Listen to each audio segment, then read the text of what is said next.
Welcome to Peter's podcast, where we talk about real yoga, actual happiness, and deep living. Thanks for joining me. Namaste.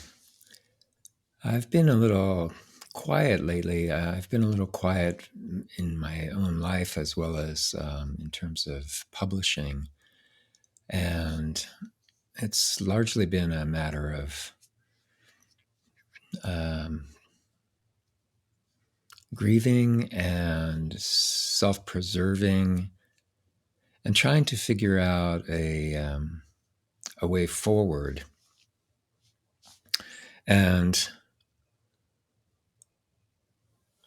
I have been, teaching at ISHTA Yoga, where it's always possible to, come and take class with me, whether in person or online. A lot of the classes that I teach there, we stream. But I thought I would talk about a topic that I did talk on in meditation class last week, which is the notion of the granthis. And the granthis are a piece of yoga philosophy, and yoga philosophy is, like all philosophy, a way of trying to describe what is the nature of some aspect or something about us and or the universe together. So I never think of philosophy as being a sort of a description, the way that science describes,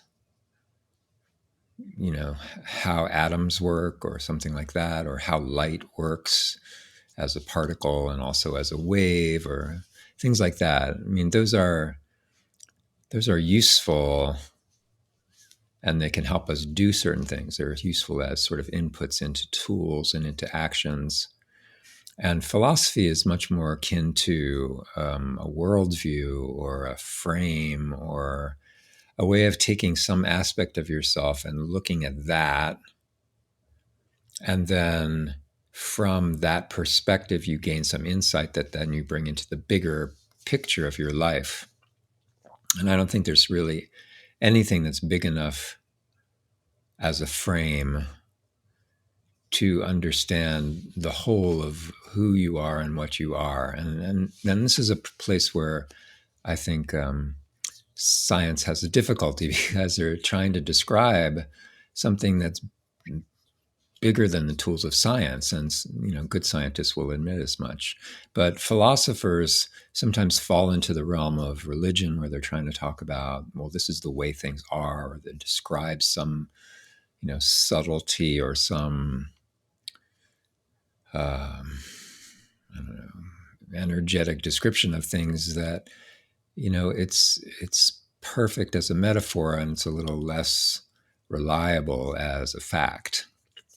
And if you dig way back into the archives of Peter's podcast, you'll find my conversation with a chemist who was very much anti-yoga. I don't know, anti-yoga, just not interested in yoga, and then had some experiences in yoga that really made him a yogi and made him study much, much more deeply and became a real believer. But he was never not wanting to separate science and the kinds of stuff we talk about yoga. So anyway, that's just sort of a pet issue of mine that I bring up probably more often than most people need. But in terms of philosophy, there is this notion in the yoga philosophy that we are infinite energy. We are all the energy of the universe.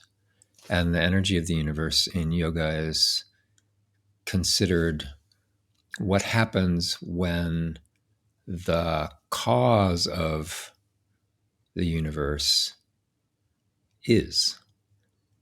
Because the yoga philosophy also posits that there's likely and time is the wrong word because this is sort of beyond the ideas of time, but there is a condition, or there is a what is, and in Sanskrit this word is sat, what is, that isn't action. It isn't doing things. It isn't wanting anything. It isn't creating. It isn't differentiating. Rather, it's simply wholeness. And that then there is this motivation. And a word for the motivation could be sankalpa, like I want something, or I desire something to happen. And the sankalpa of the universe is experience, perhaps, or to know something about what would happen if I could know myself in some way. So the philosophy of yoga posits that from this infinite nothing going on, there is this motivation that puts the universe into action. And when that happens, at the level that we can think about, we could say that this unbound energy is sort of differentiated and then held in a particular pattern if you're talking about energy, or a particular form if you're talking about matter.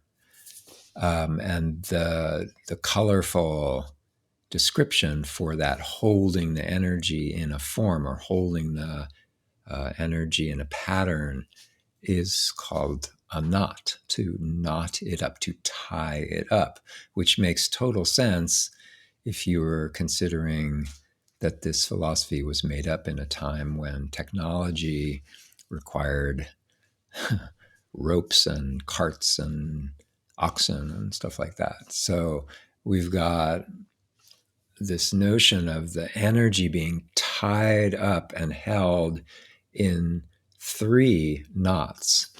And those three knots keep a certain pattern in place. And the pattern that's in place is the cycle of our existence.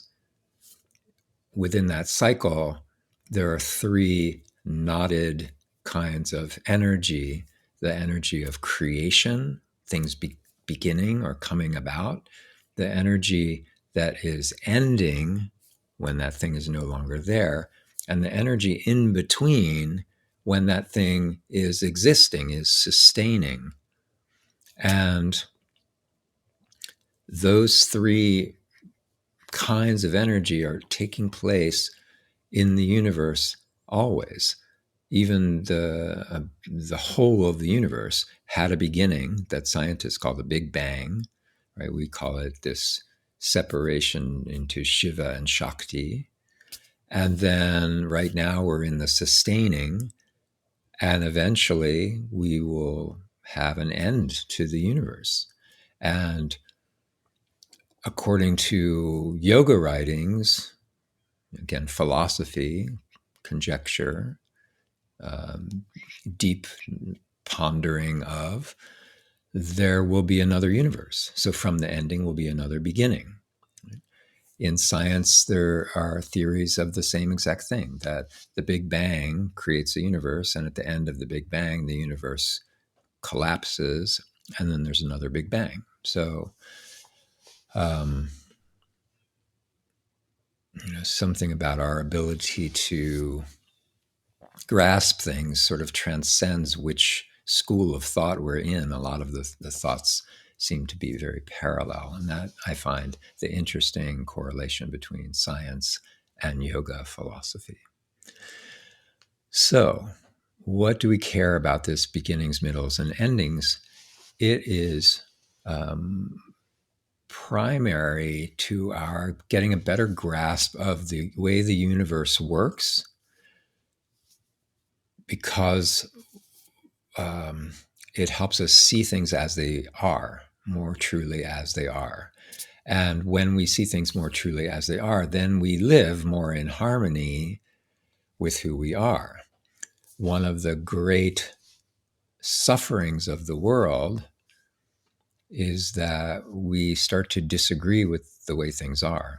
And when we disagree with the way things are always win. Because we're very tiny and the universe is very big. So the way that the universe is will inevitably triumph over who we are. And this can be frustrating if you think that the way you want things to be should be the way that they are. But it can also be a very comforting thing if you can remember that, well, how things are is the way that they're supposed to be, and that things are always in this cycle of beginning and sustaining for a while and then ending, and then there's a new beginning. Because that means if there is something that you're not quite down with, it's eventually going to be ending, and then something new will come up.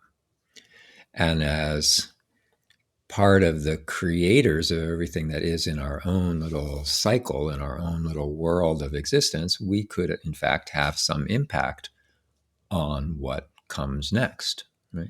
Based on how big of a thing we're talking about and what kind of tools we have. So this gets us to why I talked about this in meditation class this past weekend. One of the tools that we have is meditation. So we have a meditation practice at ISHTA that draws on some ancient techniques that helps us to see ourselves in this cyclical nature, in this beginnings, middles, endings, new beginnings, middles, endings cycle, and lets us see that part of the cycle of who we are is learning to transcend, or go back and forth is probably the best way to say this, go back and forth between experiencing ourselves in the thick of the creation, in the thick of the manifestation of the universe, and also being able to feel or experience ourselves as more connected to the wholeness of what is. That we are both things. As part of the Big Bang, everything that is started from this initial pulse, this initial expression, right? This initial sankalpa or intention. And so that everything that is a part of that whole, right? And the other way to say that, to say that from the other side, is that I am that came about, right? So yogis have always practiced experiencing themselves as that wholeness of what is. And then they come and eat food and wash dishes and do whatever else they do as part of the experiencing of what came about, what got created, what is manifest.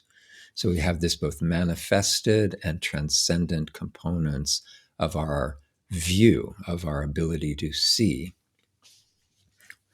And a very brilliant tantrika named Harish puts this very nicely in terms of practice, to say that we gain that insight at some point during our lives. We come to an understanding of the nature of things. We see that we are both this sort of smaller experiencing, and also this larger or more all-encompassing wholeness of things. And that could be called like an awakening, which is a word that gets used a lot in spiritual writings and circles. It could be enlightenment. It could be wisdom. It could be insight, aha, all of those words, that we get this sensation or feeling or kind of a deeper knowledge that strikes us. It's like a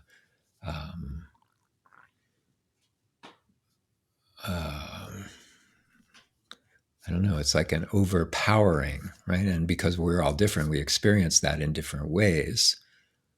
for myself, I would just become overwhelmed with something like the beauty of something, some music or some art.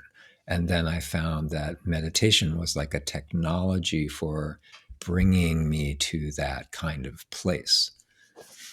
So, whatever it is, there are these moments where you feel bigger, right? Maslow used this word self-actualized. Suddenly you feel like, I'm here. I understand, right? But one of the nice things that Harish said is that it's not enough to have that experience. You also, if you want to evolve, have to somehow integrate that awareness or that understanding into your living as well. Otherwise, you end up with this kind of spiritual bypass, which is a term meaning, well, you think because you can meditate or because you can see the world as um, more holistic, that you don't have to deal with anything in your manifest plane. And a lot of people get into trouble through spiritual bypass, right? They don't deal with their stuff. And so they end up being wise in a certain way, but real jerks in the day to day, right? So you have to figure out, what does it mean when you have such an experience, to bring that back into life. And that means a lot of things. It means a lot of self-study to figure out what are my patterns, and what am I doing? Where am I going unconscious? How could I act in a way that's more aligned with my sense of being part of everything, that everything is also part of what I am a part of. And we have this expression, namaste, that implies that every time we meet someone, we're supposed to be reminded, oh, right, what is in me is in you. We are the same, except that we are expressing some slightly different aspect, like a different facet of the same diamond. So we want to figure out how to integrate that. So part of this granthi meditation that we did, and even if we're not going to do a meditation today, but part of this idea of the granthis is that we're allowing ourselves to have the experience that in the manifest world,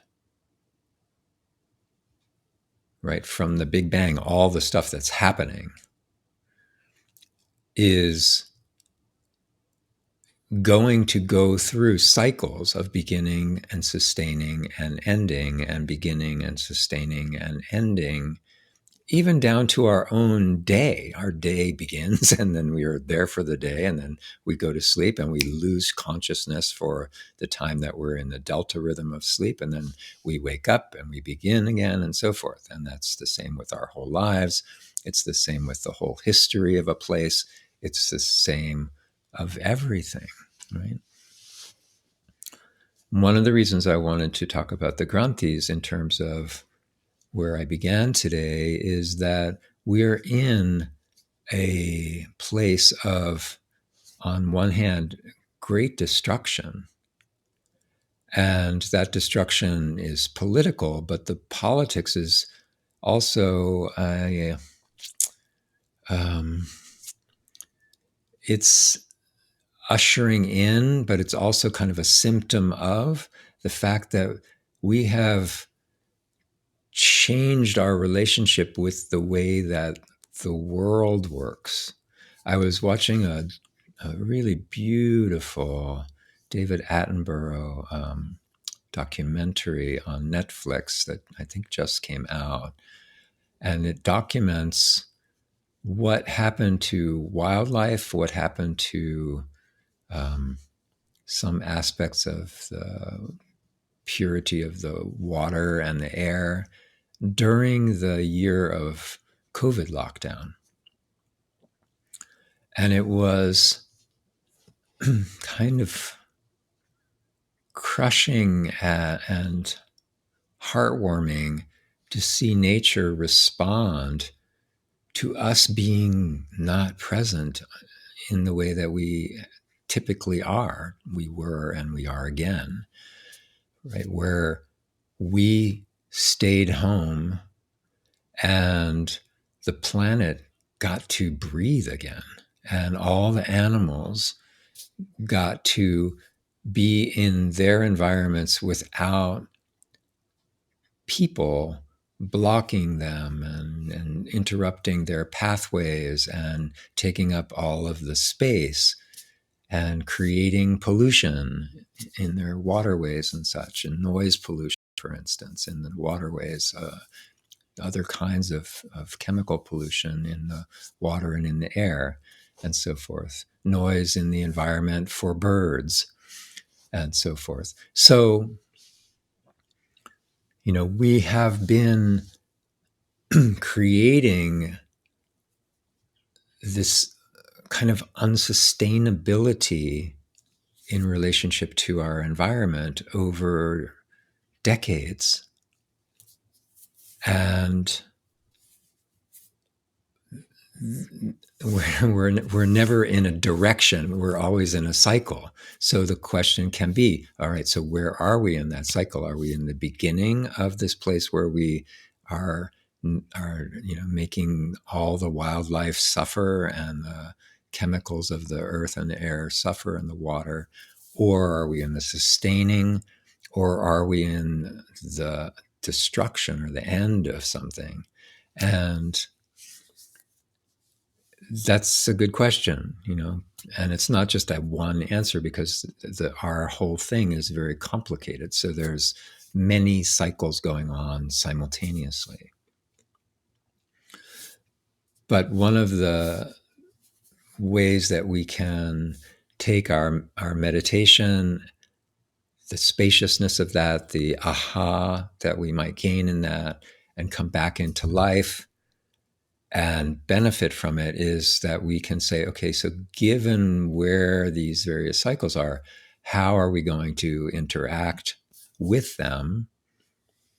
How are we going to co-create this cycle, this piece of the cycle that we're in? And it's possible that we're going to have this miraculous turnaround where everybody suddenly sees what the impacts are that we're creating through our politics, through our consumption, through our activities, and so forth. And there's a equally strong, if not stronger, possibility that there's going to be a kind of a utter correction, as they like to say in the stock market, right? Things are going to fall apart. But what that looks like, I don't think we know. But we can take some comfort, I think, in knowing that we will go on fueled by our wisdom and working in concert with something about our nature. And Wendy and I were speaking about this morning, because she's been very much leaning into this one thing that provides some hope when things seem dark, which is that people have not just a kind of competitiveness and a fear, that primitive brain stuff. They also have a nurturing component, a helpful component, a family building component, that that social nervous system component that helps us to create community and look out for someone else. When you have an emergency, Wendy was saying this morning, look at how people rise to help others out during an emergency. So even if you're very concerned about what's been going on lately, I 100% understand. And it's a wonderful teacher, Mark Whitwell, once said, if you're not angry, you're not paying attention, right? So I get it, and I'm with you, and Anybody who's only dealing with, well, we're just like not part of this illusionary world. They're playing at spiritual bypass, and that's not a productive way to go. We must also deal with what you can deal with.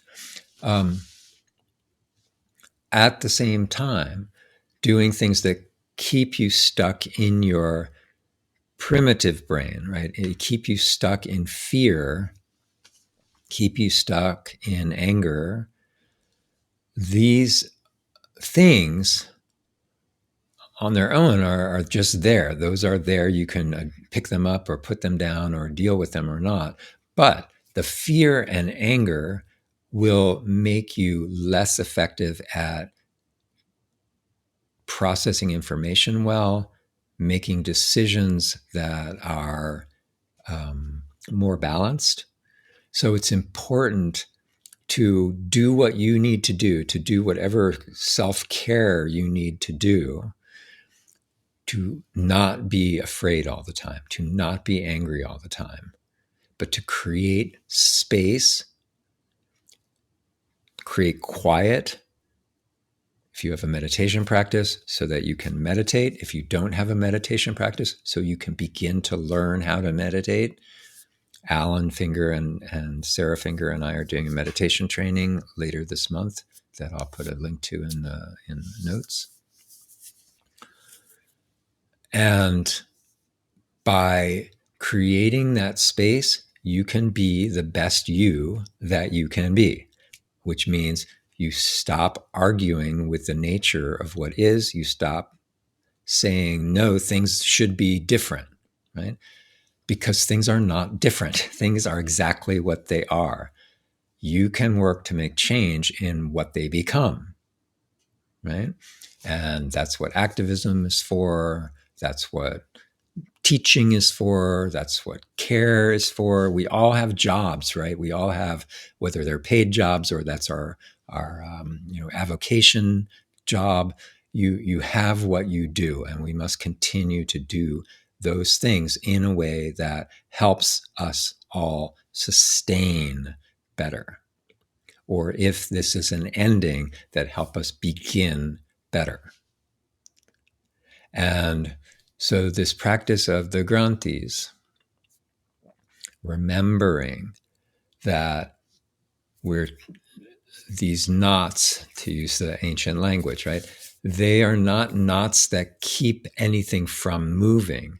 They are knots that keep the general shape of the cyclical nature of things, but the energy of the nature of things must continue to flow. And we can't stop it from flowing, regardless of how much we want to stop it, right? All we can do is stop the thought that says, I don't want things to be the way they are as a right now, but to say things are the way they are right now. And let me get still and let me gain insight so that I can now change things going forward, right? And there's a lot of, I think in the justice world and in the activism world, there's this feeling that anger will help you. And anger is a bit of a motivation, but intelligence is a motivation as well. One can know what needs to be done, and one can see that things have to be done without being in a state of anger, without being in a state of fear, right? Those might initially trigger you because they are part of the sympathetic nervous system response, which is natural. So we have that response, and then we can go, okay, let me calm down and let me figure out what's the best thing to do right now, right? And then I can act from a place of calm and peace and understanding. And doing that will help you come up with the best answer and take the best action on the fly. It makes you agile, but it also helps us to grow, right? All the way back to namaste, to see that when I'm disagreeing with something, I'm usually disagreeing also with someone. And we're getting very much, because of the forces that are at play here, the force of, the extremes of the different views of things, there is active energy trying to make you hate other people. And this is not a productive place to be. This is not a productive place to be for action, and it's not a productive place to be for evolution.